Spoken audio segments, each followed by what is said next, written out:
Bible मुकद्दस में आदम और हवा जब तक खुदा उनके साथ था, खुदा की रूह उनके साथ थी, होली स्पिरिट उनके साथ था, तो वो खुशहाल थे। मगर जब खुदा उनसे नाराज हुआ तो खुद उन्होंने दुखों का सामना करना पड़ा। जब खुदा बनी इस्राएल कौम के साथ होता था तो वो फतह पाते थे, मगर जब खुदा उनसे नाराज होता था तो वो शिकस्त खाते थे।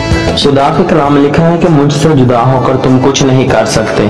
यकीनन हम खुदा से जुदा होकर कुछ नहीं कर सकते। अगर खुदा हमारे साथ है तो हमें किसी चीज की फिक्र नहीं, किसी भी दुश्मन का हमें कोई डर नहीं और किसी भी आफत से हमें कोई नुकसान नहीं। बाइबल मुकद्दस में हम देखते हैं कि जिन जिन के साथ खुदा था वो इस दुनिया में कामयाब हुए।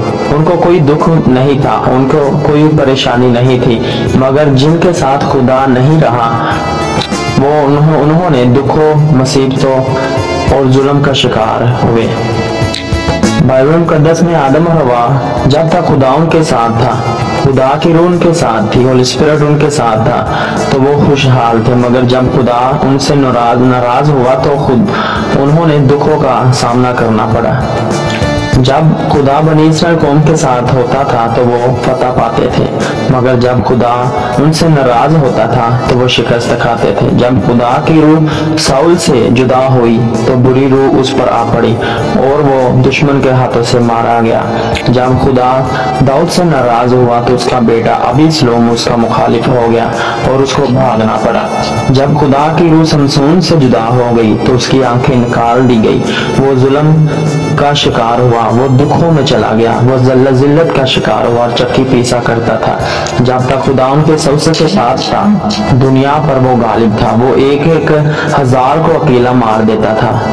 मगर जब खुदा उससे जुदा हुआ, खुदा की रूह से जुदा हुई तो वो किसी काम का नहीं रहा।